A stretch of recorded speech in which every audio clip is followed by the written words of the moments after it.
Welcome back to How Did They Play? The podcast that focuses on some of those players that you may have forgot, never heard of, or maybe just those nostalgia merchants. And we are ready to see who makes it into episode 5 of the LQQ.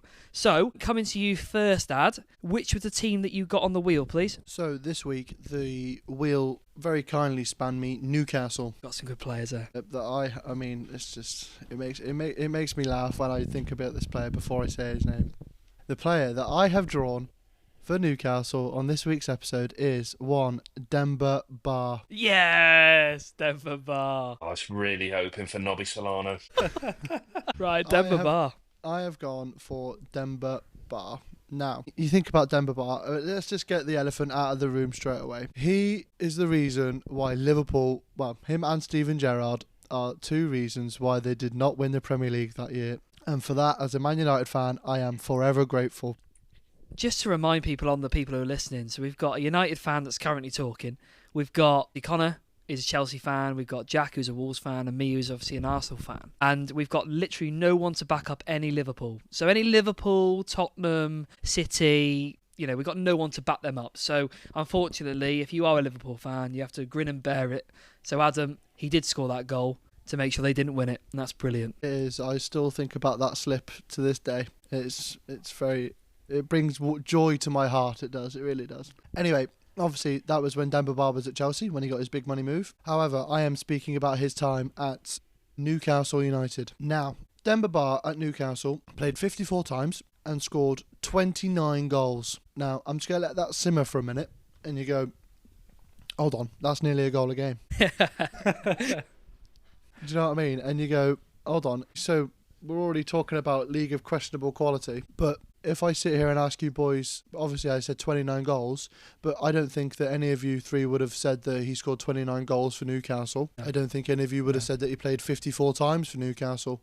It's almost like he was almost around that same era where Chelsea signed Fernando Torres. You look at that era and you go, okay, he might have scored a few goals for Newcastle, and then Chelsea signed him in January because they needed another striker.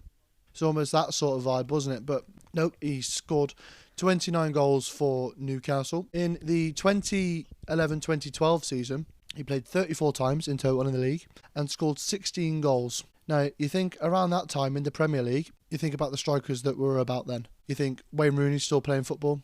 I mean, you've obviously already mentioned Fernando Torres. You've got Robin van Persie still playing football at that time. That's just to name 3 of the top strikers in the league.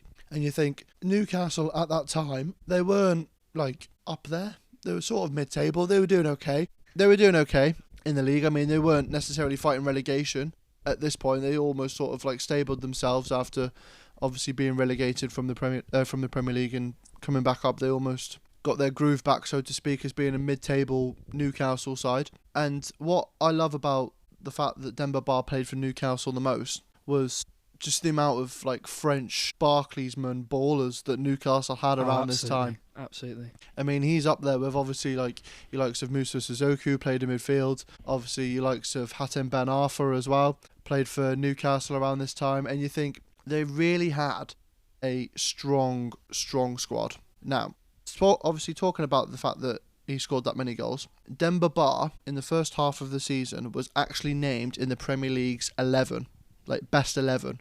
For the first half of that season. He was on that much of a roll for Newcastle. And again, I go back to it. Newcastle weren't exactly pushing for league titles midway through the season. They weren't exactly pushing for top 4 midway through the season. And again, like I mentioned Robin van Persie, I mentioned Wayne Rooney, I mentioned Fernando Torres. And you think the fact that he was in their best 11, even halfway through a Premier League season, and you go, well, how's he done that? He was unbelievable though, wasn't he? That season. He was different gravy, that lad. Well, was it? Am I right? And Adam, you may have already said it, but weren't they that tandem where it was Demba Ba and then it was Papis Cisse? Yep, it was them two up front. I know Demba Ba's an amazing player, but that Newcastle kit, it's that Papis Cisse goal against Chelsea. Sorry, Connor. But nice, hell of a goal. What a goal! Hell of a goal. I don't know if you're going to cover it, Ad, but before he actually went to West Ham, are you going to cover that? I was actually, yeah. I was going to start on Newcastle, obviously, because that's the team that I drew. But I was actually going to slightly go back to his time at West Ham. Now, funnily enough, Demba Ba wasn't actually supposed to be signing for West Ham. He was supposed to be signing for Stoke City. How different would have his career been if he was signing for Stoke City? Tony Pulis. So he, like I say, the deal with Stoke collapsed. It just didn't go through.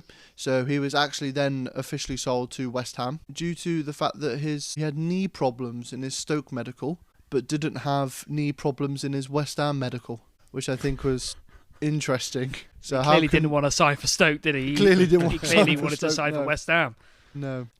Made his Premier League debut on the 6th of February 2011. Came on for one Robbie Keane, which I think is someone to be... It's a good substitute, isn't it? I mean, if you're coming on for Robbie Keane, you know, clearly... So just looking here, as I wanted to finish what you're saying, Yeah. he was signed on a pay-as-you-play basis Yes. for West Ham. Pay-as-you-play due to his knee problems. Wow. I mean, like, I didn't... Pay as you play, you don't even... Like, that doesn't exist, does it? Like, not even in the Premier League. I don't think it exists anywhere anymore. And you think in the Premier League, it's not that long ago. But yeah, I mean, So in that first season he was at West Ham, unfortunately it was that time that they were relegated from the Premier League. He actually turned down a 50 grand a week salary plus a £500,000 signing bonus to stay in the Premier League with another club, which That's in crazy turn money. triggered interest from Everton and one Newcastle United. I wonder what he was on at Newcastle then. So you think in the Championship he would have been on 50 grand a week and he would have taken home £500,000 signing bonus, but because of his aspirations and because of how good he thought he could be, he said, no, I'm not going to play Championship football. And then ultimately that is when he gets signed by Newcastle. It wasn't a bad choice, was it? Let's be honest. How And it turned out, it was... I was about to say, turns out actually he was right to back himself and he was right to turn down that money. And you go, yeah, well, I'm going to go and prove myself at Newcastle. No, obviously the money did eventually come for him when he signed for Chelsea. And imagine they probably would have paid him at that time probably £250,000 a week. Chelsea, they spend on all those players, I'd imagine. But fair play to him actually for not settling for the money, even though yes he would have played in the Championship, but going on and testing himself in that Newcastle side. And I'm very grateful that he did, because we wouldn't be talking about Demba Ba, would be really at Chelsea. We wouldn't really be talking about him at West Ham. Obviously when you say the name Demba Ba and you go, he was a Newcastle striker. And I mean, I go back to it, probably not of the level of questionable quality that we've got in the league already, i.e. Kevin Doyle, i.e. Jason Puncheon. But you think about it, we'll have this conversation a million times over. I think you talk about Premier League strikers in that era. Is he top 5? No. Probably not. Is he top 10? No. Probably not. Top 15, maybe at a push. No. But you think about the goals that he scored. I mean, I'll go back to it. Before he left Newcastle for the Africa Cup of Nations, he was actually the second joint highest goal scorer in the league, only behind one Robin Van Persie. I don't know how good he was as well, Van Persie. I mean, For him to back up him. But he's obviously signed for Chelsea, and Chelsea obviously really rated him. You know, 100%, but he was a good striker, though, wasn't he? He was a good striker. he was, Well, and you look at his stats and you go, actually, no wonder he signed for Chelsea. Do you know what I But mean? also, the money he was available for, he had a £7 million release clause. And that's what he was signed for. So a player who's banging in 29 goals for Newcastle across 18 months, 2 years, and you can buy him for 7 million, you're absolutely going to take that chance to bring him in to get goals for you, or to, you know, at least put him on to try and get important goals. £7 million for a 29 goal striker, yeah, I'd take that. And his numbers at Chelsea seem to replicate that £7 million, don't they? I mean, 33 appearances, 7 goals. So, yeah. Where did he go after Chelsea, Ad? So after Chelsea, Demba Ba, before I tell you about that, actually, I just wanted to make another point towards Demba Ba. Obviously, before he signed for Chelsea, in the season he signed for Chelsea in January, the start of that actual season, he played 20 times for Newcastle in the league, scoring 13 goals. And you think, I mean, not even taking into account his goals in the previous season, you know, finishing amongst the top in the Premier League, the fact that he played 20 games for Newcastle and scored 13 goals. And again, you go back to it and you go, yeah, no wonder Chelsea signed him. I mean, why wouldn't you? 13 goals in 20 league games halfway through a season. You go, yeah, I'd spend £7 million on that. I mean, you would, wouldn't you? You just would. So after Chelsea, he signed for Besiktas, which every single player around that age seems to sign for. Everyone signs for Besiktas at some point in their career. Everyone goes there. Yeah, especially if you're like that top tier name, but you're not quite good enough to go somewhere else after Chelsea. You know, where do you go next? You go to another Premier League club. But he's already been there. He's done that. So he's obviously gone then to Turkey. Yeah, he signed for Besiktas on the 16th of July 2014. He was actually signed for €6 million by Besiktas, which you think the money that Chelsea spent on him is £7 million. So you think €6 million. Chelsea didn't actually make that much. You know, they actually made an alright deal, I think, especially from what they got out of Demba Ba. Just for that goal against Liverpool alone is probably worth €6 million in itself. So I'd go for that. Yeah. So he was at Besiktas, like I say, and then he was only at Besiktas for a year, and then he played for Shanghai Shenhua. And you go, okay, well, so he's part of that, like when they were getting all the money. Chinese Super League. Yeah, obviously before the MLS was the MLS, and definitely before the Saudi League was the Saudi League. Obviously, the Chinese league at that time, if it's not quite working out for you, you go and sign for a Chinese side, you go and score a few goals, and you make a few quid. Then after Shanghai Shenhua, he actually returned back to Besiktas in 2017. He then also in 2018 then went back to Shanghai Shenhua. So obviously has a affiliation with them two clubs in particular. He then 19, and when his contract was terminated by Shenhua, he actually played for Istanbul Başakşehir. I think that's how you pronounce it. And he plays for Göztepe as well. Is it Göztepe? So he's played for three Super League clubs. Swiss team, isn't it? Yeah, I mean, Göztepe is Turkish side. So they've side. literally, 3 different Turkish sides. Then he went to Lugano in the Swiss Super League. He did go to Lugano, yeah. I was just about to get onto that. He did finish his career off at FC Lugano. So a little bit of a journeyman after his time in the Premier League, but I think that the main years of Newcastle, yeah. The main, Newcastle. I didn't remember. I knew he played for West Ham, but I didn't remember that he actually played there first. And then he went to Newcastle. I thought he started at Newcastle, but obviously a great shout out, and obviously a great player leading the line for Newcastle with, as you said, Jack, Papi Cisse. But the guy to stop Liverpool win the league is worth any shout in the LQQ on this podcast. Indeed. So we're going to go to you next, Jack. Can you remind us who you got spun on the wheel, please? So I was spun on the wheel Bolton Wanderers. So great, just picture that Big Sam side of the Reebok. Just when times were simpler. So last episode I went for a central defender. I thought I'd go for the complete opposite end of the pitch. Another striker. Episode, okay. And I'm going for a striker. I've gone for Kevin Davies. Wow. Big Kev. Mate, Wow. that's a shout. Big Kev. Kev. So Big Kev in his heyday as a Premier League striker, he was hugely effective, weirdly iconic, and absolutely chaotic all at the same time. Now he's just that archetypal poster boy of, I'm not going to knock the ball round you and outpace you. I am going to be an absolute battering ram with elbows, foul, bruises, rather than any technique that have got any flair or any finesse. And that's why I think he's absolutely spot on for the LQQ. Now, actually, I want to start off with a few key facts. For 3 straight seasons, Kevin Davies didn't lead the league in goals. He didn't lead the league in assists. He led the league in fouls. So, as a striker, he led the league in fouls. He was basically a walking free kick generator for the opposition. If you're a centre half and you were playing back against Bolton Wanderers back in the day, you knew that you were going to have some free kicks coming your way just when you saw Kevin Davies' name on the team sheet. Now, Adam, can we go back to Demba Ba for 2 minutes? Can you give me the stats for his goals, Demba Ba's goals for Newcastle, please? I certainly can. So I definitely remember in his last half season, shall I say, at Newcastle, before he signed for Chelsea, he scored 13 goals in 20 games, and in his first full season in Newcastle he played 34 times for Newcastle, scoring 16 goals and getting 2 assists. So, plenty of goals in not that many appearances there. Now, I'm sorry, Kev, it's completely different with you, Pat. So in 11 Premier League seasons with Bolton, Kevin Davies in 351 appearances. Any guesses how many goals he scored in 351 appearances? Considering he is the quintessential Big Sam centre forward, I'm going to go for 15. Right.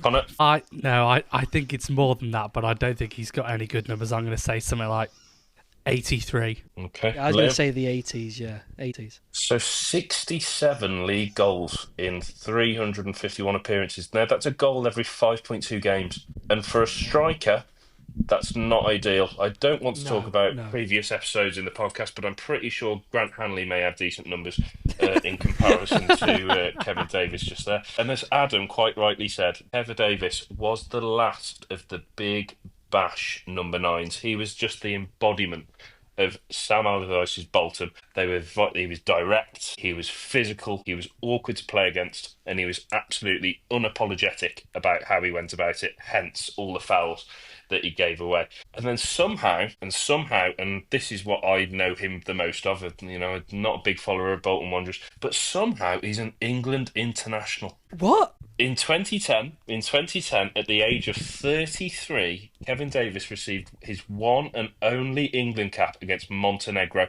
Now, I know what you're all sat there thinking. No way! And everyone there at home listening to it on any reputable podcast platform, you are thinking, how the hell did that happen? Now, let me just add the strikers that were around at that time in 2010.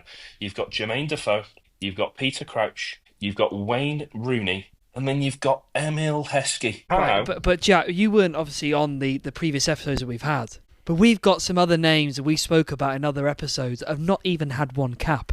Not one cap. Nope. Yeah, so and that was his one and only cap. So, the way I'm going to frame it... Yeah, it was, yeah. Yeah, it was, under Capello. Who called him up then? Would that have been Fabio Capello? Yeah. Yeah, it was. Absolutely spot on. He came on. He said about his fouls. So he comes on the 69th minute. Yeah. And then gets a yellow card. He does, straight away. So how we're going to frame it is Kevin Davies is the Premier League's most honest striker. He didn't pretend to be something he wasn't. He wasn't a poacher. He definitely wasn't a goal scorer. But he wasn't a dribbler. He was a man that turned backing into centre-halves into an absolute art form, and he got a yellow card after yellow card for it. He was your false 9 before the false 9. Yeah, he was. He's a foul machine, so as we've already spoken, on England debut, a yellow card within a few minutes. It's quintessential Kevin Davies. The England cap that no one saw coming. No one saw Kevin Davies ever getting a cap for England, and like you just mentioned then, the amount of strikers around at that time, he didn't even get a cap and he got one. And then, we're not talking about a striker who could have led the line for Barcelona or Real Madrid here. He fit Bolton Wanderers in that Premier League era to a T. He's just a workhorse, wasn't he? Yeah, a workhorse. An absolute blunt instrument. That's why. And I'm sorry, Kev, but you were a battering ram, and that's why for me he belongs in the LQQ. He's a striker who fouled more than what he scored. He's a cult hero of Bolton. Who's built on chaos and not quality, and he's a player who made the Premier League actually look like a contact sport, which is spot on. I'm going to go back to stuff that was before. So he's made like a lot of appearances in his career. It's 189 appearances. That's crazy. That's mad. Like, he was at Chesterfield for 129 times in his earlier career. Like, when you said Kevin Doyle, I straight away think of Bolton because of the amount of appearances that he made. But the fact that he's been other places as well and played consistently. 1993 he started playing. 2014-15 season he finished. 689 appearances later.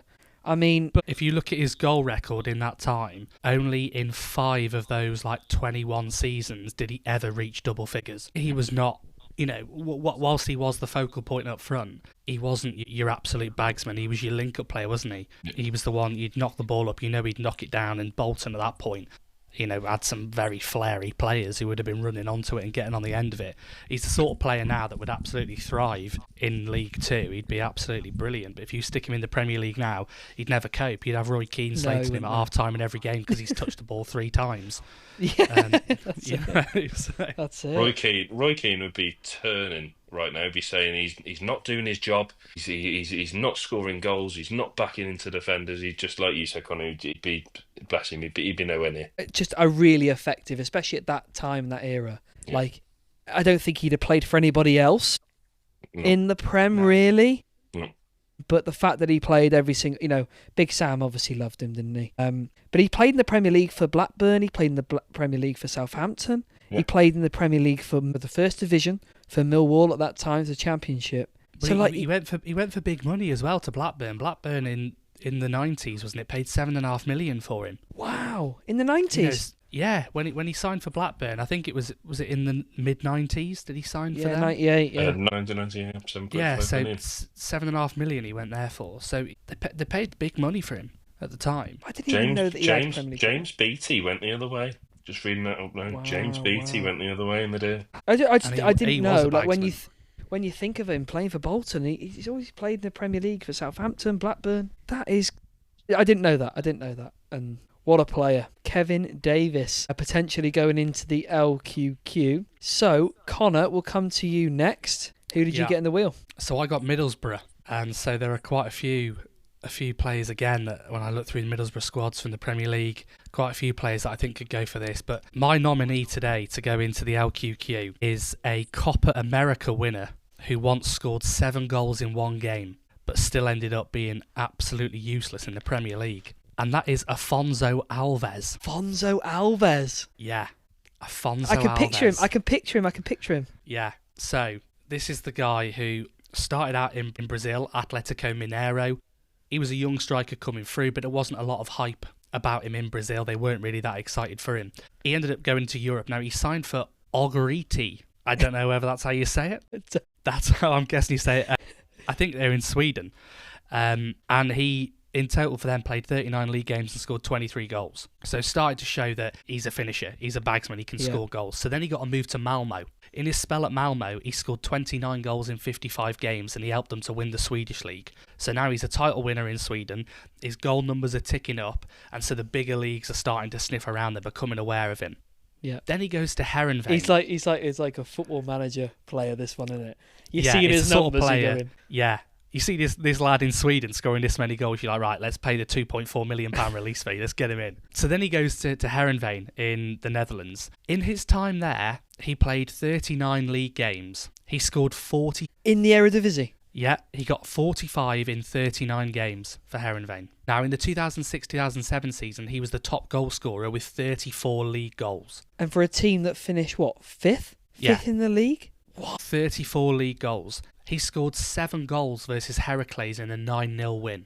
He scored 7 of the 9 goals. No way. Which is absolutely mental numbers. So at this point now, he is a Brazilian striker scoring 45 goals over in the Netherlands, and people are going, hang on a minute. Genuinely, articles were comparing him to Romario, right?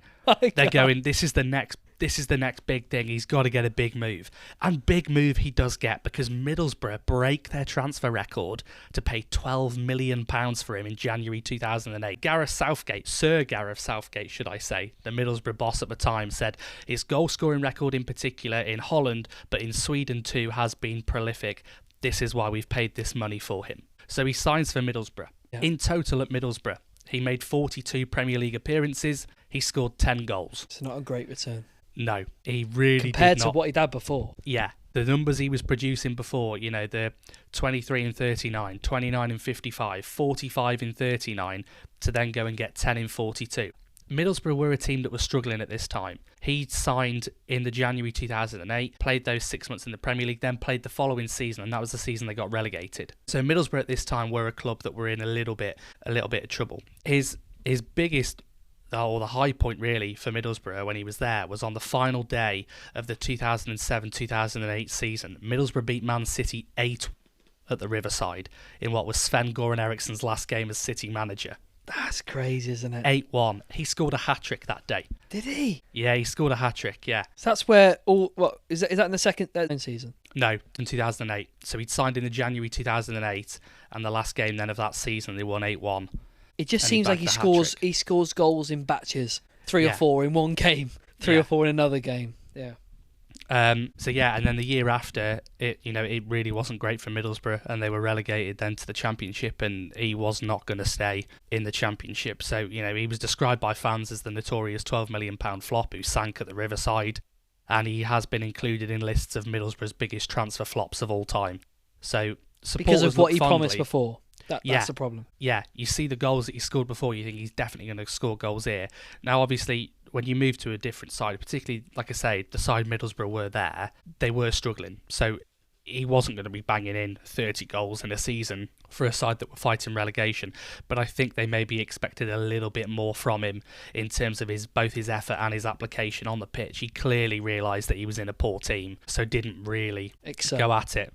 Mm-hmm. Once he left Middlesbrough, he went over to Qatar. He played for Al Sadd, Al Rayyan and Al Ghafara. Again, scored some goals there. Al Rayyan, he went on loan and he did get 27 in 34 there. But we're talking the Qatar League. We're talking not high quality there.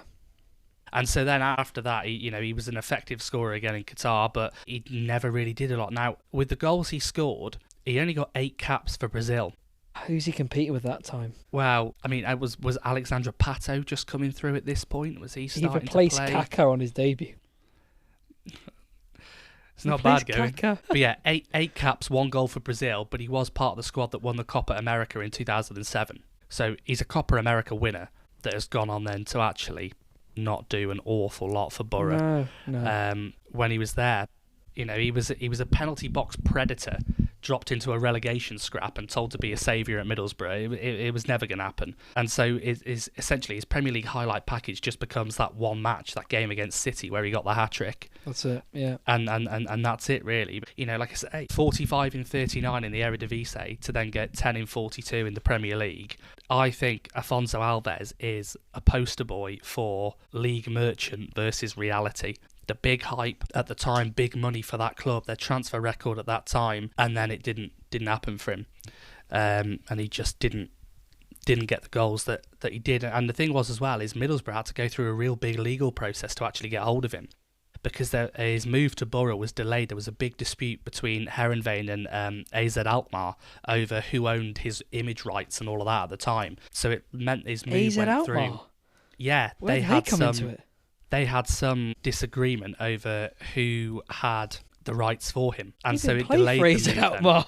No, never played for them. Never played for them. So somehow they've bought part of his rights or something. But he literally signed for Borough then on the 1st of January. What? So right at the end of the window, that move crazy. Managed to go through. So yeah, Alfonso Alves never really lived up to the player that everybody thought he once could be, despite the big numbers that he was producing elsewhere. That's a great shout, mate. And looking at his numbers before, I think this is what this podcast is for. Looking at numbers and going, look at what was before and look what happened during the time. I think that is crazy. The numbers he's putting up, but the leagues he's playing in, 45 goals in 39 in the Eredivisie. Well, at that time...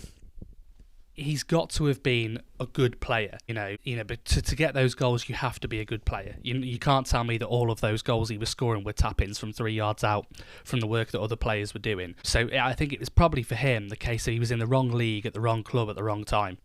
Yeah, 100%. I think maybe at that time, if you'd put him in like an Aston Villa squad at that time, does he score more goals and is he more effective? Maybe. But your team's down at the bottom. He was always going to struggle, and so... But if he'd after Middlesbrough not been seen as a flop, if he'd have gone somewhere like a Villa, like you say, and maybe propelled a little bit more, we might have seen a different Alfonso Alves. If he'd stayed in the Premier League after he'd been relegated with Middlesbrough, he might have gone on. But he went to Qatar and played for Al Sadd and scored 2 in 13. He's following the money, mate. Yeah. Right. So just to recap, and we've had Jack's shout of Kevin Davies, we've had Adam's shout of Demba Ba. And we've just had Connor's Alfonso Alves, who obviously played for Middlesbrough. So the wheel was spun for me, and I got Norwich. And when I was going for Norwich, it's mad, really, because we don't tell each other before the podcast who we are choosing. But we've all actually gone for strikers. So this has become the striker pod in this episode. I've gone for someone, and I'm glad you're here to hear it, Con. Grant Holt. And the reason why I say that is anyone's listening and you're a Shrewsbury Town fan, and a Shrewsbury Town iconic hero is Grant Holt. He was brilliant. So let's start off with where he obviously started off at. He was raised in Carlisle in a working class football environment. He was actually released by Carlisle as a teenager, and then he started going around all the places: Kington, Halifax Town, Barrow, and he went around all these little places. And he'd even been abroad at some points in his career as well. But a player that really started to stand out when he got out of the non-league, and he ended up getting into semi-pro. He was actually working as a tyre fitter to support his career, and he was often cited as being like football folklore. The fact that he was working when he was at Barrow and a place like that. But he'd also gone to different places in the world. He's been to Sorrento in Australia, and he's also been to Sengkang Marine, which is in Singapore. So I didn't even know he'd been all those places. He'd then gone to places like Sheffield Wednesday. He'd been to Rochdale, which Rochdale fans, if you're listening, you think of him as a big player as well. He'd then been to Forest. He'd been to Blackpool. And then he obviously ended up at Shrewsbury Town. And, we think about him at Shrewsbury Town. He scored goals everywhere he went. He became recognised as a Football League striker at Rochdale. When he went to Nottingham Forest, again, he had a 300k move. He scored 21 goals. And Shrewsbury Town actually made a club record signing. And we think about Shrewsbury Town now. We're not going to go into it, but the finances are capped, etc. That the owners and things. I think he is still our club record signing. 100.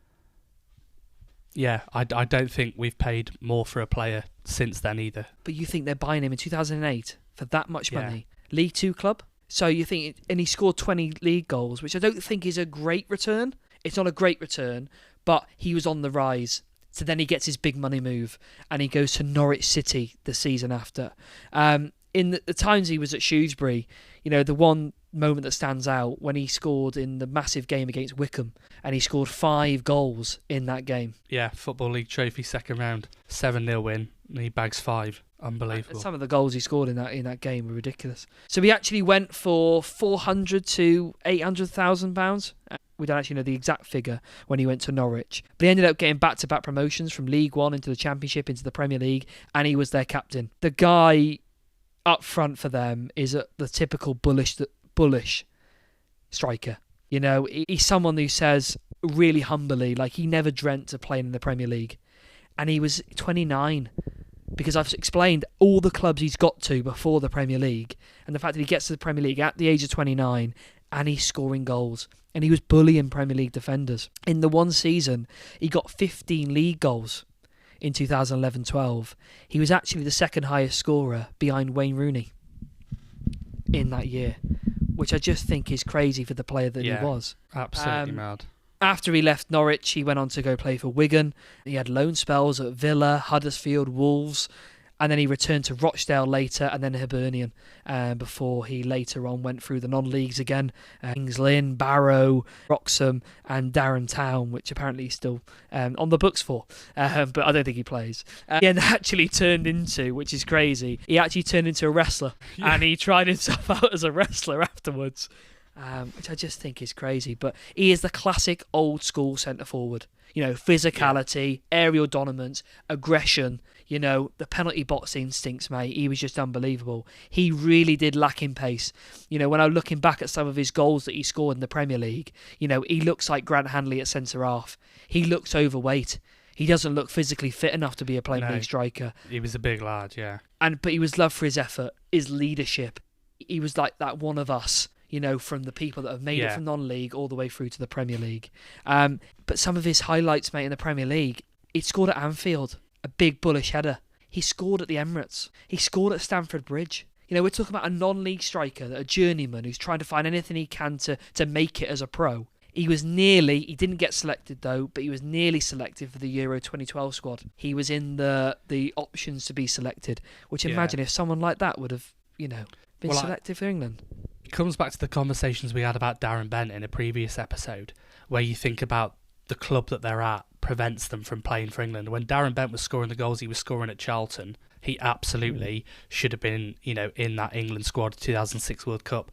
The goals that Grant Holt was scoring at that time, I'm just looking at his goal record here.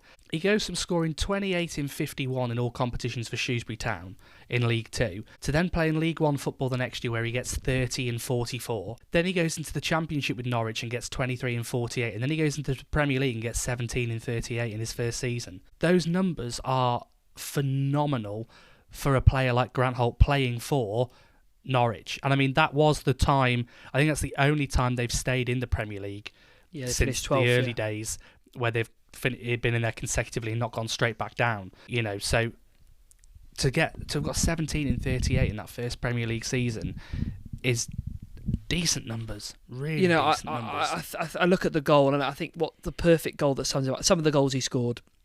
You know, a great header against Liverpool, which scoring at Anfield, mate. The way he celebrated, you could tell it was like a young kid's dream. He's made it. He scored at Anfield. Like, I imagine that feeling, that emotion that he'd have had. You know, he scored against Man United. It's a hell of a touch and turn and swivel. Strikes the ball on the edge of the box into the top left-hand corner. It's a great instinctive finish. Anything that sums him up, though, he played against Everton.